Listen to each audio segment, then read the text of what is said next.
Aus dem heiligen Evangelium nach Matthäus. Ehre sei dir, o Herr.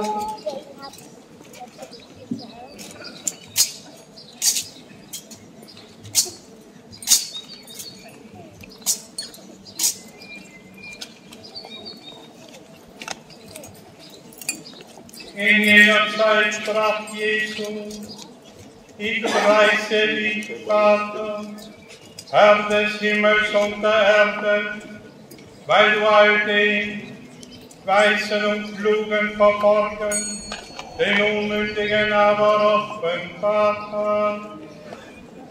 Ja, Vater, so hat es dir gefallen.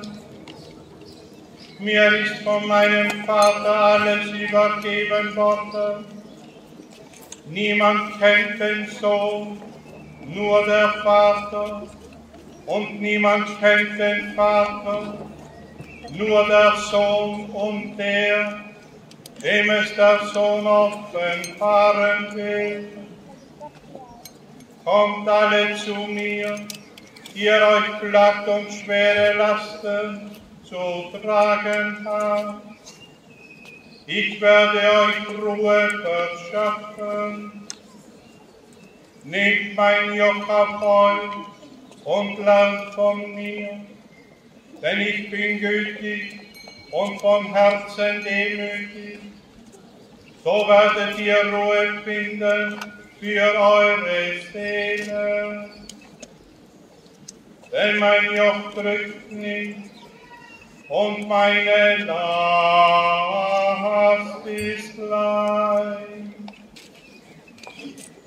Evangelium unseres Herrn Jesus Christus.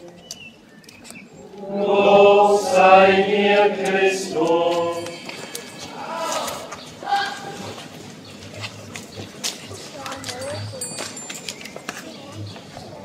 Mit himmlischem Segen sei gesegnet dieser Ort und alle, die hier wohnen.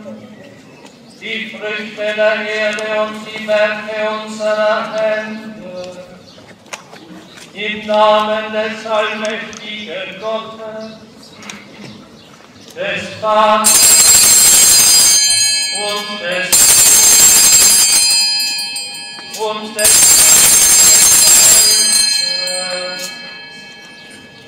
Amen.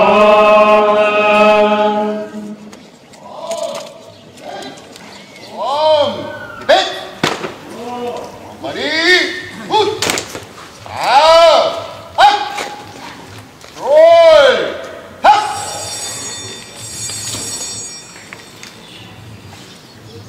Generalgeschalche! Ja! Hiep! Laden! La! Hopp! Der! Los! Oh!